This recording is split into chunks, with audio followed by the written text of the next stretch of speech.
Strength training for road cyclists. It may seem like a topic that's been done to death now, but I wanted to weigh in on something that I found has been beneficial to me over the last 4 months. See, I've been supplementing my bike training with strength training over the last 4 months, with the key aim of trying to improve my hill climbing performance, specifically on short climbs. Now, there's an argument to be made that strength training should benefit you in all ways, especially if you've not really done it before.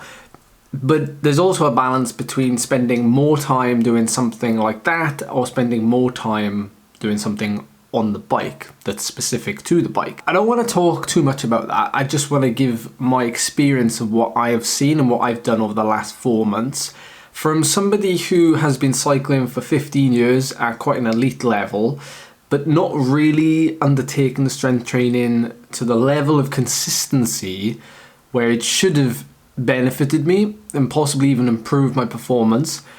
Apart from the last 4 months, I've really took it upon myself to take it a little bit more seriously. So you may laugh, I'm a 61 kilogram cyclist, less than 10% body fat.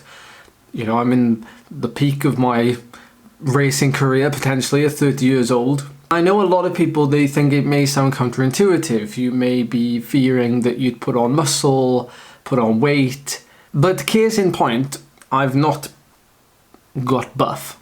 I'm not huge. Like really the main benefits will be improved muscle coordination, fatigue resistance, and explosive power, all of which should help me get uphill faster.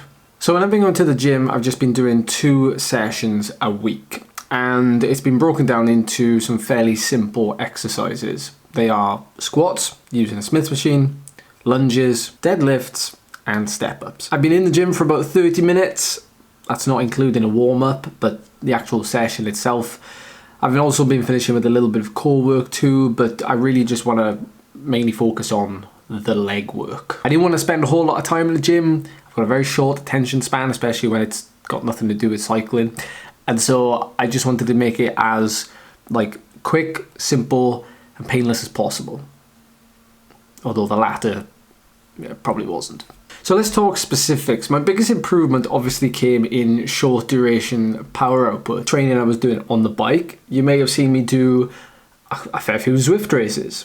But specifically, I've been doing a lot of anaerobic power and stamina workouts. Now, mainly 1 to 2 a week.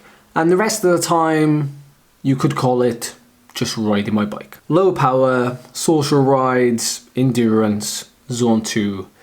Really nothing in between. I'm either going very hard or I'm just riding along like that. My training volume has come down, of course. I probably average about 10 to 13 hours per week over the last 8 to 12 weeks. Relative to what it normally is throughout the year, which is probably more like 20.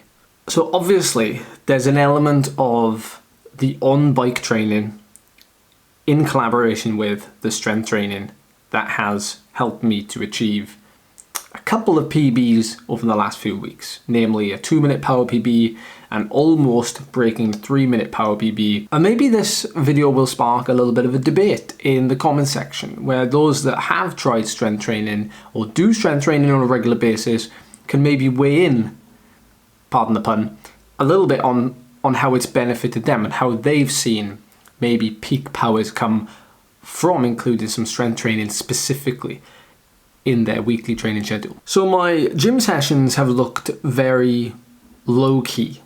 I've been going into the gym doing squats, lunges, step-ups, and deadlifts, all within a 4 to 8 rep range and about 2 to 3 sets. Now, again, like I said, I've got a very short attention span. I also don't have all day to sit in the gym and recover from each set and do all that kind of stuff. So I basically go in, and if I feel like I've recovered from one, I'll just move on, and so on and so forth. I haven't been completely rigid with rest periods like I should have been. Obviously, injuries and things like that, please take care. Don't do anything too stupid. But mainly though, isolated leg work, targeting the quads, the glutes of course, hopefully to build overall strength, power, and stability. A lot of the bike workouts I was doing were obviously mimicking the explosive movement patterns that you would develop by doing hill climb races, out of the saddle, full on effort. But likewise, the gym work was also very similar in that regard. I'm lifting quite heavy, not super heavy, not all the way to maximum, but it's relatively heavy. But I couldn't tell you exactly how heavy I was lifting. I was going in, I was feeling it out, and basically adding weight as I saw fit, but being very, very, very careful not to overdo it. Because of what I was trying to do, I was putting more emphasis on not overdoing it.